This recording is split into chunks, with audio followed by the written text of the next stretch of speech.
ಈಗ ಅವ್ರ ಪಾರ್ಟಿಲಿ ಏನು ಮಾಡ್ತಾರೋ ಅದು ಅವ್ರಿಗೆ ಬಿಟ್ಟಿದ್ದು, ಯಾರು ನಿಲ್ಲಿಸ್ತಾರೋ ಬಿಡ್ತಾರೋ. ಯಾರೇ ನಿಂತರೂ ಇಲ್ಲಿರೋರ್ನೇ ಸುಮ್ಮನೆ ಕೇಳಿ. ನಾ ಸುಮ್ಮನೆ ನಿಮ್ಮ ಎದುರುಗಡೆ ಪ್ರಶ್ನೆ ಮಾಡ್ತೀನಿ, ಏನಣ್ಣ ಮುಂದೆ ಯಾವ ಪಾರ್ಟಿ ಅಧಿಕಾರಕ್ಕೆ ಬರುತ್ತೆ? ಇದು ಜನ ಹೇಳ್ತಾರೆ. ಯಾರು ಪ್ರಧಾನಿ ಆಗಬೇಕು? ಇದು ಖರ್ಗೆ ಅವ್ರ ತವರು ಮನೆ.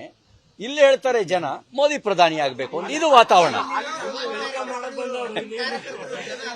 ಇದು ಜನರ ಪಲ್ಸು. ಈಗ ಪತ್ರಕರ್ತ ಸ್ನೇಹಿತರು ನಿಮ್ಮನ್ನ ಕೇಳಿದ್ರು ಅದೇ ಹೇಳ್ತೀರಿ, ಪತ್ರಕರ್ತ ಸ್ನೇಹಿತರು ನಿಮ್ಮನ್ನ ಕೇಳಿದ್ರು ಅದೇ ಹೇಳ್ತೀರಿ. ನೋಡಿ, ನೀವೀಗ ಚೆನ್ನಾಗಿ ಉತ್ತರ ಬರೆದಿರ್ತಾರೆ, ಒಬ್ಬ ಚೆನ್ನಾಗಿ ಉತ್ತರ ಬರೆದಿರ್ತಾನೆ, ಇನ್ನೊಬ್ಬ ಬರೀ ಪ್ರಶ್ನೆ ಮಾತ್ರ ಬರೆದಿರ್ತಾನೆ. ನೀವು ಉತ್ತರ ಬರೆದಿರೋರಿಗೆ ಮಾರ್ಕ್ಸ್ ಹಾಕ್ತಿರೋ, ಬರೀ ಪ್ರಶ್ನೆ ಮಾತ್ರ ಬರೆದಿರೋರಿಗೆ ಮಾರ್ಕ್ಸ್ ಹಾಕ್ತಿರೋ? ಉತ್ತರ ಬರೆದಿರೋರಿಗೆ ಮಾರ್ಕ್ಸ್ ಕೊಡೋದು ಅಂದ್ರೆ ಮತ್ತೆ ಪ್ರಧಾನ ಮಂತ್ರಿ ಮೋದಿನೇ ಆಗಬೇಕು. ದೇಶಕ್ಕಾಗಿ ಕೆಲಸ ಮಾಡಿರೋರಿಗೆ ನೀವು ಗೆಲ್ಸೋದು ಅಂತಾದ್ರೆ ದೇಶಕ್ಕಾಗಿ ರಾಜಕಾರಣ ಮಾಡಿರೋರಿಗೆ ಗೆಲ್ಸಿ.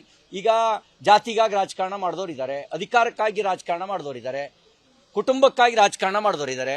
ಕೇವಲ ದೇಶಕ್ಕಾಗಿಯೇ ರಾಜಕಾರಣ ಮಾಡಿರೋರನ್ನ ಗೆಲ್ಸಬೇಕು ಅಂತಿದ್ರೆ ನಿಮಗೆ no other option, only for the Modi.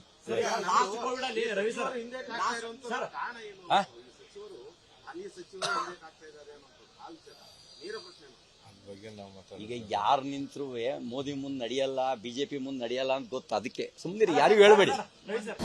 ಅನುಕ್ಷಣದ ಸುದ್ದಿಗಳಿಗಾಗಿ ವಿಸ್ತಾರ ನ್ಯೂಸ್ ಯೂಟ್ಯೂಬ್ ಚಾನೆಲ್ ಸಬ್ಸ್ಕ್ರೈಬ್ ಮಾಡಿ. ಹೊಸ ಸುದ್ದಿಗಳ ನೋಟಿಫಿಕೇಶನ್ಗಾಗಿ ಬೆಲ್ ಐಕಾನ್ ಕ್ಲಿಕ್ ಮಾಡಿ. ಲೇಟೆಸ್ಟ್ ಅಪ್ಡೇಟ್ಸ್ಗಾಗಿ www.vistaranews.com ವೆಬ್ಸೈಟ್ಗೆ ವಿಸಿಟ್ ಮಾಡಿ. ಅಂಗೈಯಲ್ಲೇ ಜಗತ್ತಿನ ಸುದ್ದಿ ತಿಳಿಯಲು ವಿಸ್ತಾರ ನ್ಯೂಸ್ ಕನ್ನಡ ಆಪ್ ಡೌನ್ಲೋಡ್ ಮಾಡಿ.